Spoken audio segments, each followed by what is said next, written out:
93년도 대법원 그 건물 소유를 목적으로 토지를 임차한 사람이 그 토지 위에 소유하는 건물의 저당권 설정한 때는 그 민법 358조 본문에 따라서 저당권 효력이 건물주뿐 아니라 건물의 소유를 목적으로 한 토지 임차권에도 미친다고 보아야 할 것이므로 건물에 대한 저당권이 실행되어서 경락인이 건물 소유권을 취득한 때는 특별한 사정이 없는 한 건물 소유를 목적으로 한 토지 임차권도 건물 소유권과 함께 경락인에게 이전한다. 그런 판결이네요. 지금 우리가 이제 일반적으로 그 대항력을 이야기할 때 그 임차인은 이렇게 고정돼 있고, 그죠? 임차인은 고정돼 있고 그 토지 소유권자가 뭐 경락 같은 걸로 이렇게 소유권자가 바뀌었을 때 그 바뀐 토지 소유자에 대해서 임대차의 효력을 주장할 수 있느냐라고 하는 부분이 이제 622조 차지권의 대항력이잖아요. 근데 지금 93년도 대법원 판결이라고 하는 것은 그 사안하고 좀 다르게 건물의 소유권자가 바뀐 겁니다. 토지 소유권은 그대로 있고요. 건물의 소유권자가 바뀐 거예요. 어떻게 바뀌었냐면은 그 건물의 저당권이 설정됐는데 그 저당권이 경매로 실행된 겁니다.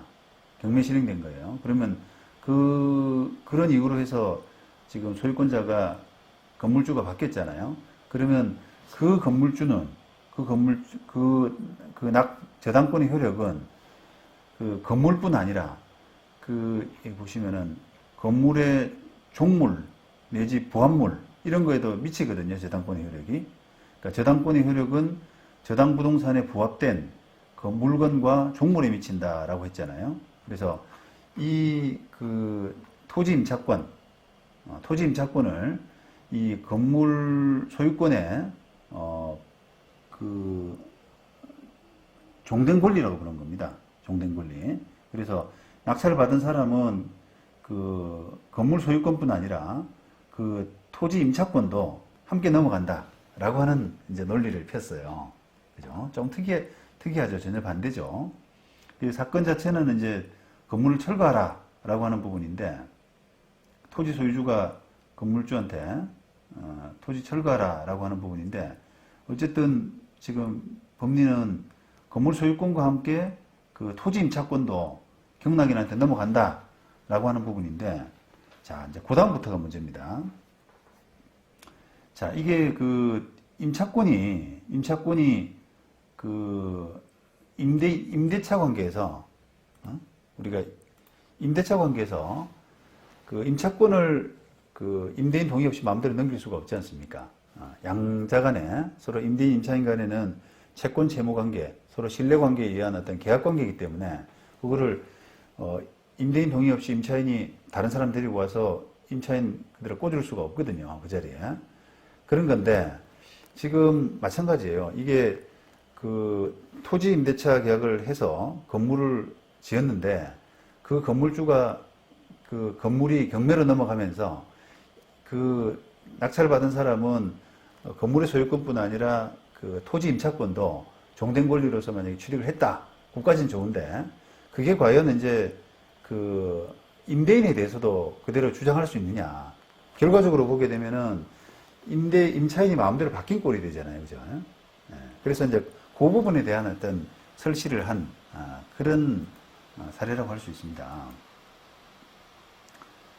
자, 위 가항의 경우에도 이런 방법으로 이제 그 임차인이 바뀐 이런 경우가 되는데 이런 가항의 경우에도 민법 629조가 적용되기 때문에 라고 했죠. 민법 629조는 뭐냐면은 이 임차인은 임대인 동의 없이 그 권리를 양도하거나 임차물을 전대하지 못한다. 그죠? 당연한 규정이죠. 이런 규정이 아까 그 여기에도 적용된다는 거예요. 가항의 경우에도.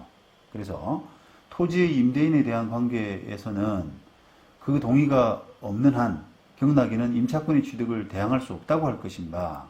민법 622조 1항은 건물 소유를 목적으로 한 토지 임대차는 이를 등기하지 아니한 경우에도 임차인이 그 지상 건물을 등기한 때는 토지에 관해서 권리를 취득한 제3자에 대해서 임대차 효력을 주장할 수 있음을 규정한 취지에 불과할 뿐 건물의 소유권과 함께 건물 소유를 목적으로 한 토지 임차권을 취득한 사람이 토지 임대인에 대한 관계에서 그의 동의 없이도 임차권의 취득을 대항할 수 있는 것까지 규정한 것이라고 볼 수는 없다.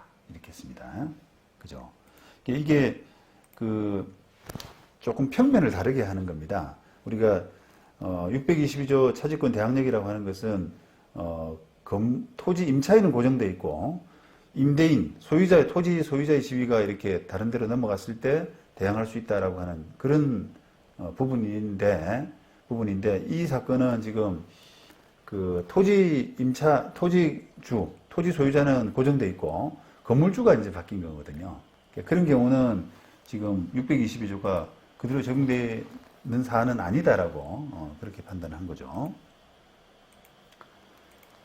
자, 그래서 이게 아까 629조를 적용할 임대인 동의 없이 임차인이 바뀐 그런 경우이기 때문에 629조를 적용할 사안인데, 자, 이때 이제 어떻게 판단했냐면 임차인 변경이 당사자의 개인적인 신뢰를 기초로 하는 계속적 법률 관계인 임대차를 더 이상 지속시키기 어려울 정도로 당사자 간의 신뢰관계를 파괴하는 임대인에 대한 배신행위가 아니라고 인정되는 특별한 사정이 있는 때는 임대인은 자신의 동의 없이 임차권이 이전되었다는 것만을 이유로 민법 629조 2항에 따라서 임대차 계약을 해지할 수 없고, 그와 같은, 다 읽어보겠습니다. 그와 같은 특별한 사정이 있는 때 한해서 경락인은 임대인 동의가 없더라도 임차인의 이전을 임대인에게 대항할 수 있다고 봄이 상당하다라고 했죠.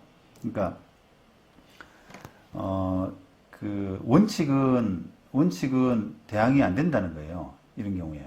그러니까 예외적인 경우에 이 건물의 경락인이 임대인 동의가 없더라도 임차권의 이전을 임대인에게 대항할 수 있다라고 하는 예외적인 특별한 사정은 경락인이 입증해야 된다. 왜냐하면 원칙은 지금 629조를 따라야 되기 때문에. 그러면